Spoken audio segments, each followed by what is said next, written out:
ಆಂಜನೇಯನಿಗೆ ಯಾವ ದೇವತೆಗಳು ಯಾವ ವರ ನೀಡಿದರು ಎಂಬುದನ್ನು ನೋಡೋಣ. ಮೊದಲನೇದು, ಸೂರ್ಯದೇವರು ಹನುಮಂತನಿಗೆ ತಮ್ಮ ತೇಜಸ್ಸಿನ 1% ತೇಜಸ್ಸನ್ನು ವರವಾಗಿ ನೀಡಿದರು. ಇನ್ನು ಎರಡನೇದು, ಯಮರಾಜ ಅವರು ಹನುಮಂತನಿಗೆ ಯಾವತ್ತೂ ಅವರ ಶಿಕಾರಿ ಆಗುವುದಿಲ್ಲ ಎಂದು ಸಾವಿನಿಂದ ತಪ್ಪಿಸಿಕೊಳ್ಳುವ ವರ ನೀಡಿದರು. ಇನ್ನು ಮೂರನೇದು, ಕುಬೇರನು ಹನುಮಂತನಿಗೆ ಯಾವ ಯುದ್ಧದಲ್ಲಿಯೂ ಯಾರೂ ಅವನನ್ನು ಸೋಲಿಸಲು ಸಾಧ್ಯವಿಲ್ಲ ಎಂಬ ವರವನ್ನು ನೀಡಿದರು. ಇನ್ನು ನಾಲ್ಕನೇದು, ಶಿವನು ಆಂಜನೇಯನಿಗೆ ಯಾವುದೇ ಅಸ್ತ್ರದಿಂದ ಅವರು ಸಾಯುವುದಿಲ್ಲ ಎಂಬ ವರವನ್ನು ನೀಡಿದರು. ಇನ್ನು ಐದನೇದು, ಇಂದ್ರ ಹನುಮಂತನಿಗೆ ಅವರ ವಜ್ರಾಯುಧದಿಂದ ಯಾವುದೇ ತೊಂದರೆ ಆಗುವುದಿಲ್ಲ ಎಂಬ ವರವನ್ನು ನೀಡಿದರು.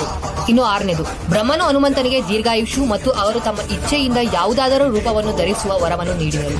ಇನ್ನು ಏಳನೇದು, ವಿಶ್ವಕರ್ಮ ಹನುಮಂತನಿಗೆ ಅವರು ತಯಾರಿಸಿದ ಎಲ್ಲಾ ಶಸ್ತ್ರಗಳು ಹನುಮಂತನ ಮೇಲೆ ಯಾವುದೇ ಪರಿಣಾಮ ಬೀರುವುದಿಲ್ಲ ಎಂಬ ವರವನ್ನು ನೀಡಿದರು. ಇನ್ನು ಎಂಟನೇದು, ವರುಣದೇವರು ಹನುಮಂತನಿಗೆ 10 ಲಕ್ಷಗಳ ವರ್ಷಗಳ ವಯಸ್ಸಾದರೂ ಅವರು ನೀರಿನಿಂದ ಸಾಯುವುದಿಲ್ಲ ಎಂಬ ವರವನ್ನು ನೀಡಿದರು.